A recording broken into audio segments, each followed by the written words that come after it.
The Sagacious Monkey and the Boar.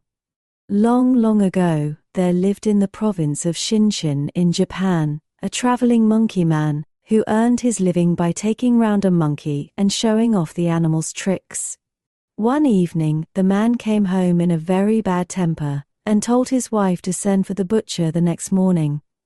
The wife was very bewildered and asked her husband, "Why do you wish me to send for the butcher?" He soon understood that he was to be killed, and he said to himself, "Barbarous indeed is my master. Here I have served him faithfully for years, and instead of allowing me to end my days comfortably and in peace, he is going to let me be cut up by the butcher, and my poor body is to be roasted and stewed and eaten? Woe is me! What am I to do? Ah! A bright thought has struck me. There is, I know, a wild bear living in the forest nearby. I have often heard tell of his wisdom. Perhaps if I go to him and tell him the strait I am in, he will give me his counsel. I will go and try. It's no use taking that monkey round any longer. He's too old and forgets his tricks.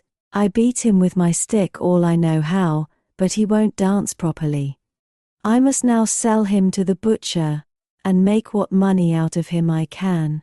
There is nothing else to be done." The woman felt very sorry for the poor little animal and pleaded for her husband to spare the monkey. But her pleading was all in vain. The man was determined to sell him to the butcher. Now the monkey was in the next room and overheard every word of the conversation. "What do you advise me to do? I know how clever you are." The boar was pleased at the flattery and determined to help the monkey. He thought for a little while and then said, "Hasn't your master a baby?" "Oh yes," said the monkey. "He has one infant son. Doesn't it lie by the door in the morning when your mistress begins the work of the day? Well, I will come round early, and when I see my opportunity, I will seize the child and run off with it." There was no time to lose.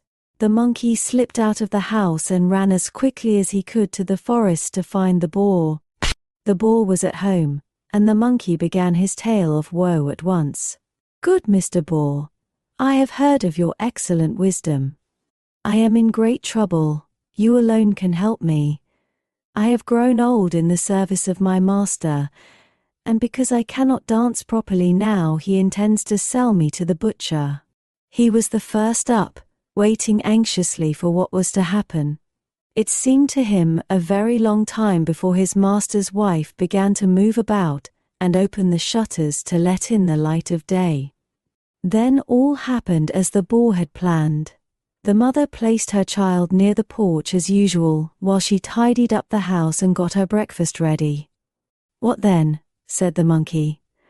"Why, the mother will be in a tremendous scare, and before your master and mistress know what to do, you must run after me and rescue the child and take it home safely to its parents.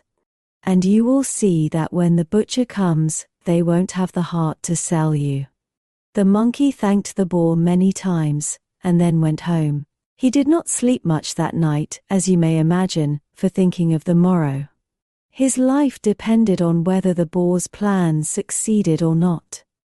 By the time that the man was alive to what had happened, and they both got outside the gate, the boar had got well away. But they saw the monkey running after the thief as hard as his legs would carry him. Both the man and wife were moved to admiration at the plucky conduct of the sagacious monkey, and their gratitude knew no bounds when the faithful monkey brought the child safely back to their arms. "There," said the wife. "This is the animal you want to kill. If the monkey hadn't been here, we should have lost our child forever." "You are right, wife, for once," said the man as he carried the child into the house. "You may send the butcher back when he comes, and now give us all a good breakfast and the monkey too." When the butcher arrived, he was sent away with an order for some boar's meat for the evening dinner, and the monkey was petted and lived the rest of his days in peace. Nor did his master ever strike him again. Please like and subscribe for more bedtime tales.